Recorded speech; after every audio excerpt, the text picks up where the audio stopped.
ভাতারের সোতখালি মন্দিরে পুজো দিয়ে জনতার মাঝে বর্ধমান দুর্গাপুরের বিজেপি প্রার্থী দিলীপ ঘোষ। তিনি কি বলছেন শুনে নেব সরাসরি তার মুখ থেকে। বর্ধমান থেকে জামালউদ্দিন সর্দারের রিপোর্ট, 72 ঘন্টা।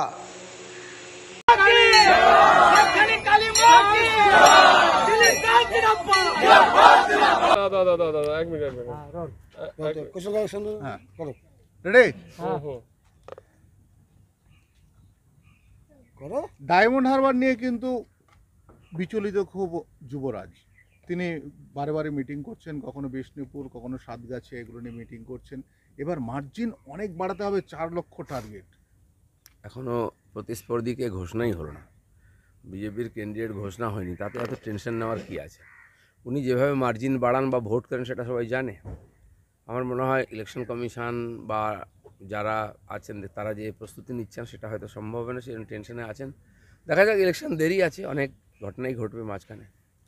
প্রধানমন্ত্রীর অর্থনৈতিক উপদেষ্টা সঞ্জীব সান্যালের মন্তব্যে বিতর্ক। বাংলার মানুষের আকাঙ্ক্ষার দৈন্যতা মন্তব্যে বিতর্ক। বেসরকারি সংস্থাকে দেওয়া সাক্ষাৎকারে বিতর্ক। মৃণাল সেনের ছবি প্রসঙ্গ টেনে বাংলাকে খোঁচা।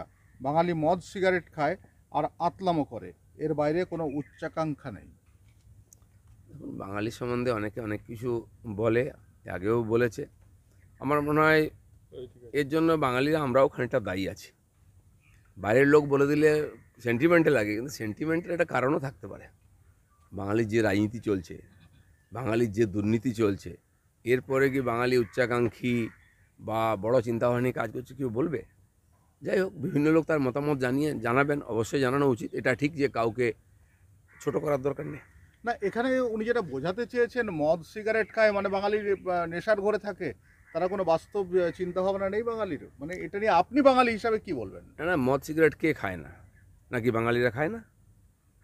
আজকে যে পশ্চিমবাংলায় কালচার চলছে সবই রাজনীতি থেকে। সন্ধ্যার পরে দেখুন না, যারা এইসব করে বেড়াচ্ছে, কাটমানি, পাড়ায় পাড়ায় পার্টি অফিসে মদের ফোয়ারা চলছে। কারণ বাইরের লোক বলে যে যদি কষ্ট হয় তাহলে বন্ধ করুন।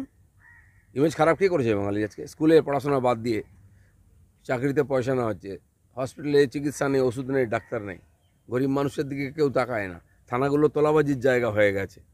আর চাকরি পেতে গেলে সেই ডেলি রেট বা কন্ট্রাকচুয়াল থেকে আরম্ভ করে যাই সবাইকে পয়সা দিতে হয়। এগুলো তো সামাজিক ব্যাধি আমাদের। তারপরে কিছু লোক ফুর্তিতে আছে। কাল যাদবপুরের প্রার্থী সায়নী ঘোষ অনির্বাণ গাঙ্গুলিকে উল্লেখ করে বলেছেন, জানতাম অনির্বাণ গাঙ্গুলি শিক্ষিত মানুষ, কিন্তু উনি তো বিজেপি। এখন জানি না আমি উনি কী ভাবেন কাকে, আর ওনার কথাবার্তার সবসময় সংলগ্ন থাকে এরকম নয়। অনির্বাণ দার বিরুদ্ধে বলার কিছু নেই, এ ধরনের বলছে। আর উনি তো বিজেপি, আর বিজেপি বলে ওনাকে ভোট দেবে, কিন্তু উনি কি? না, বিজেপি মানে কি তিনি কোনো কালচার নয়, তা শিক্ষা নেই? সে তো বোঝাই যাচ্ছে কার কী কালচার। টিএমসি মানে সন্দেশখালি, আমরা বলতেই পারি। আচ্ছা দাদা, আমার আছে বিজেপি প্রার্থীর সঙ্গে মোদির কথা। কৃষ্ণচন্দ্র রায় প্রসঙ্গ, রামমোহন রায়কে গোলাচ্ছের কটাক্ষ মহুয়া। উনি রাজা কৃষ্ণচন্দ্র রায়ের প্রশংসা করেছেন, যে গুণগুলো। কৃষ্ণচন্দ্র রায় বাংলার যে রাজাদের মধ্যে বোধহয় শেষ কিনা আমি ইতিহাস জানি না, কিন্তু এখনও সবচেয়ে পপুলার। তাকে নিয়ে নাটক, যাত্রা, হাসি মজাক অনেক কিছু হয়, এবং নদিয়া এলাকায় তার নামে এখনও বহু ঘটনা প্রচলিত, তার ঐতিহাসিক কাজ প্রচলিত, সেগুলো প্রশংসা করেছেন। কারোর সঙ্গে যদি মিলে যায় তাতে আপত্তির কিছু নেই। উনি অযোগ্য ছিলেন বা রাজা হিসাবে কিছু করেননি এটা তো বলা যাবে না। দাদা, কাজ না করেও 100 দিনের টাকা অ্যাকাউন্টে, ঘুরপথে ফের তৃণমূলের ঘরে, চাঞ্চল্য অভিযোগ উত্তর চব্বিশ পরগনা সুটিয়া। টাকা আসে, ঘুরপথে যায়, সোজা পথেও যায়, এটা তো জানার অভাব নেই।